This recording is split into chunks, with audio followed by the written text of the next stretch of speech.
మీకు తెలుసా US president Donald Trump and Ukraine president Zelensky మధ్య జరిగిన ఈ గొడవ వల్ల వరల్డ్ వార్ 3 జరగబోయే ఛాన్స్ ఉందని. అసలు ఈ యుక్రెయిన్ కి యుఎస్ కి మధ్య గొడవ ఏంటి మీకు పూర్తిగా ఎక్స్ప్లెయిన్ చేస్తా. ఒక్కసారి సబ్స్క్రైబ్ చేసుకోండి. అసలు ఏం జరిగిందో చూద్దాం. Let's get into the matter. Feb 28, 2025 white House లో యుఎస్ ప్రెసిడెంట్ ట్రంప్ కి యుక్రెయిన్ ప్రెసిడెంట్ జెలెన్స్కీ మధ్య ఒక లైవ్ మీట్ జరిగింది. ఇప్పటి వరకు 2 కంట్రీస్ ప్రెసిడెంట్ లైవ్ లో కూర్చొని ఇలా గొడవ పడ్డం మీరు చూసి ఉండరు. జస్ట్ ఒక మీట్ లాగా స్టార్ట్ అయ్యి ఒక రియాలిటీ షో గొడవ లాగా చేంజ్ అయింది. అసలు మ్యాటర్ ఏంటంటే రష్యాకి యుక్రెయిన్ కి చాలా ఇయర్స్ గా గొడవలు అవుతున్నాయిగా. అసలు రష్యా వార్ ఎందుకు చేస్తుందంటే యుక్రెయిన్ ల్యాండ్ ని అక్కడ దొరికే రీసోర్సెస్ ని రష్యాలో కలిపేసుకోవడానికి వార్ చేస్తుంది. బట్ యుక్రెయిన్ మాత్రం ఆ వార్ ని డిఫెండ్ చేసుకోవడానికి మాత్రమే వార్ చేస్తుంది. అంటే రష్యన్ కి యుక్రెయిన్ కావాలి, యుక్రెయిన్ కి మాత్రం జస్ట్ రష్యన్ వార్ ఆపేసి లాక్కున్న ల్యాండ్ అండ్ రీసోర్సెస్ ని రిటర్న్ చేయడం కావాలి. బట్ ఇక్కడ ట్విస్ట్ ఏంటంటే ట్రంప్ యుఎస్ ఎలక్షన్ టైంలో నాకు ప్రెసిడెంట్ గా పవర్ ఇవ్వండి, 1 డేలో యుక్రెయిన్ రష్యా వార్ ని ఆపేస్తా అని చెప్పి అనౌన్స్ చేశాడు. ఈ స్టేట్మెంట్ ఇచ్చినందుకు ఇటు యుక్రెయిన్ నుండి అటు రష్యా నుండి ట్రంప్ ఎలక్షన్ లో చాలా సపోర్ట్ వచ్చింది.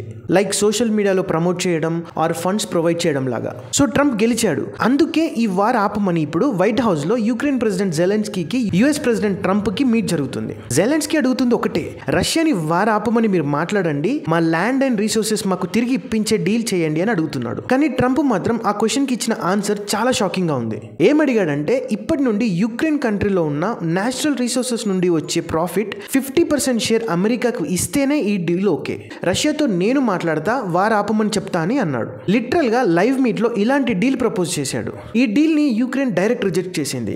రష్యా ఇప్పటికే 25 టైమ్స్ నో వార్ అగ్రిమెంట్ ని బ్రేక్ చేసింది. ఇప్పుడు మీకు ఈ డీల్ ఇస్తే వాళ్ళు వార్ ఆపేస్తారని మాకు నమ్మకం లేదని జెలెన్స్కీ అనగానే యుఎస్ వైస్ ప్రెసిడెంట్ జెలెన్స్కీ పైన సీరియస్ అయ్యాడు. మీకు కనీసం రెస్పెక్ట్ చేయడం రాదు, మేము ఇప్పటి వరకు మీ కంట్రీకి చేసిన హెల్ప్ కి మీరు ఒక్కసారి కూడా థ్యాంక్స్ చెప్పుకోలేదు అని మీడియా ముందే ఆర్గ్యుమెంట్ స్టార్ట్ చేశాడు. ట్రంప్ కూడా యుక్రెయిన్ ప్రెసిడెంట్ జెలెన్స్కీని ఈ వరల్డ్ వార్ 3 నువ్వు కార్డ్స్ ప్లేయింగ్ అనుకుంటున్నావు, ఈ కార్డ్స్ ప్లేయింగ్ గ్యామ్లింగ్ ని ఆపేసి మేము అడిగిన డీల్ ఎస్ ఆర్ నో చెప్పు అంతే అని డైరెక్ట్ వార్నింగ్ ఇచ్చాడు. ఇది విని అక్కడే ఉన్న రిపోర్టర్ ఒక క్వశ్చన్ అడిగింది, మరి ఈ డీల్ ఓకే అయ్యాక కూడా రష్యా మీ మాట వినకుండా మళ్ళీ వార్కి వస్తే ఏంటి పరిస్థితి అని.